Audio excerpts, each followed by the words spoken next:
काले हो सावन के पावन सोमारी जलवा चढ़ावल जाई संगे पारा पारी। काले हो सावन के पावन सोमारी जलवा चढ़ावल जाई संगे पारा पारी।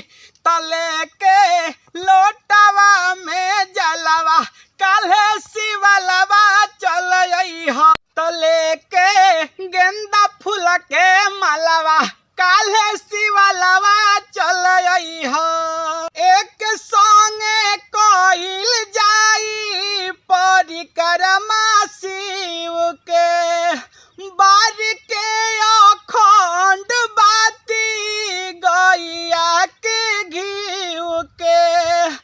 एक संगे कोइल जाई परिक्रमा शिव के बार के अखंड बाती गैया के घीव के। हरिहर ले लिहा सिर फलवा काले शिवलवा चल हो।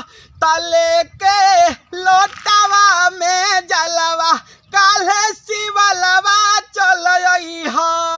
जे शिव रही प्यारी बरकरार हो शैलेश पारावा ना तहार करी इंतजार हो। चाहिए जे शिव रही प्यारी बरकरार हो शैलेश पारावा ना तहार करी है इंतजार हो। तो चंदन रूपस के माना कहलवा काले शिवलवा चल हो।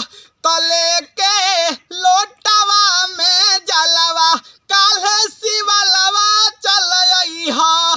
तले के गेंदा फूल के मालावा काले शिवलवा चल हो।